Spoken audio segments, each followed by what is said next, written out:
Welcome back to the online classes. We are going through with the first lesson from First Flight book, A Letter to God.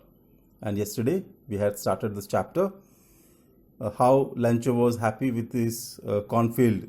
He was just waiting for rain, but the rain came, and along with that, hailstones which destroyed the whole cornfield, and he was very, very sad. Till here we had seen yesterday. Let us continue the chapter from there. But in the hearts of all who lived in that solitary house in the middle of the valley, there was a single hope: help from God. Don't be so upset, even though this seems like a total loss. Remember, no one dies of hunger.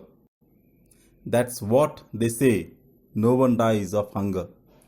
All through the night, Lancho thought only of his one hope, the help of God, whose eyes, as he had been instructed, sees everything, even what is deep in one's conscience.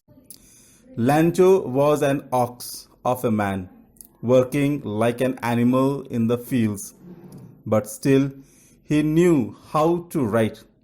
The following Sunday, at daybreak, he began to write a letter which he himself would carry to town and place in the mail. It was nothing less than a letter to God. Now he was sitting in his home, top of the mountain. Only his house was there. So he was sitting in this house and started thinking, from where to get help. And he knew who could help him. That is, help from God. So he had learned from his childhood that whatever you ask from God, whatever help you ask from God, it will be done to you. So he had that hope, that faith in God, because he had learned from his childhood, from his parents, from his elders. So he said that no one is going to die hunger. We will get something. So he just thinking that he slept. He was a man of hard work. He used to work in his field like an ox, without any rest and nothing else he used to do. Even though he was not so good in studies, but still he knew how to write.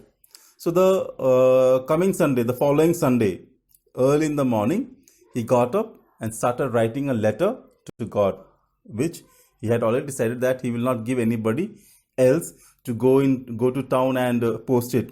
He decided that he himself will go with the letter and post it.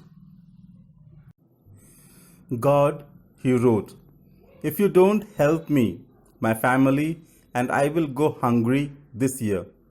I need 100 pesos in order to sow my field again and to live until the crop comes, because the hailstorm. He wrote to God on the envelope, put the letter inside, and still troubled, went to town. At the post office, he placed a stamp on the letter and dropped it into the mailbox. One of the employees, who was a postman and also helped at the post office, went to his boss laughing heartily and showed him the letter to God. Never in his career as a postman had he known that address. The postmaster, a fat, amiable fellow, also broke out laughing, but almost immediately he turned serious and, tapping the letter on his desk, commented, "What faith! I wish I had the faith of the man who wrote this letter, starting up a correspondence with God." Now he started writing the letter, asking him that I need your help because the hailstorm had destroyed my field, and you have to help me with the 100 pesos. Pesos is the currency of the land. So he asked him to give me the this 100 pesos, so that he can buy the seed, sow the seed and all, and till it comes back, till the crop comes back, till then he has to be survived. So he wrote the letter, wrote the address to God on the envelope, put the letter inside and went to the post office, still troubled, but had faith in God. So he went there, placed the stamp on the envelope and dropped into the mailbox. Now the postman, he cleared the mailbox, and when he was sorting out the letter, he found this interesting letter addressed to God. He started laughing, and with that laugh, he could not stop his laugh. With that laugh, he went to his postmaster. Now this man was a little fat fellow and very jolly fellow and very sensible fellow. So he also could not stop his laugh. He laughed for a while, but suddenly he became serious, and he said to his friends, that colleagues, said that, see what a faith this fellow is having, on God, and I am not having that much faith. That he started talking to God, corresponding to God. So, in order not to shake the writer's faith in God, the postmaster came up with an idea: answer the letter. But when he opened it, it was evident that to answer it, he needed something more than goodwill, ink, and paper. But he stuck to his resolution. He asked for money from his employees. He himself gave part of his salary, and several friends of his were obliged to give something for an act of charity. It was impossible for him to gather together the 100 pesos, so he was able to send the farmer only a little more than half. He put the money in an envelope addressed to Lancho, and with it a letter containing only a single word as a signature: God.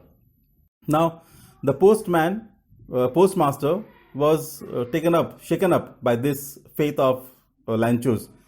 So he decided that he will answer the letter. Whatever maybe he will not shake his faith or put his faith down. So for that sake, he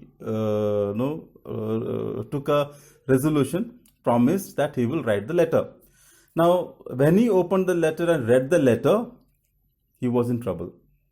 He never thought that Lancho would ask some money from God. No, he just thought that the fellow maybe writing a letter to asking for pray for him or help him, like that, something that sort, but not the money.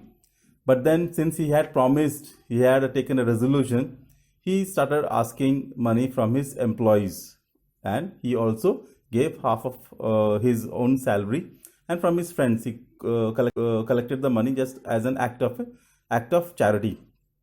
Now he could not collect 100 pesos, but little more than half, that is around 70%, 75% money he could collect.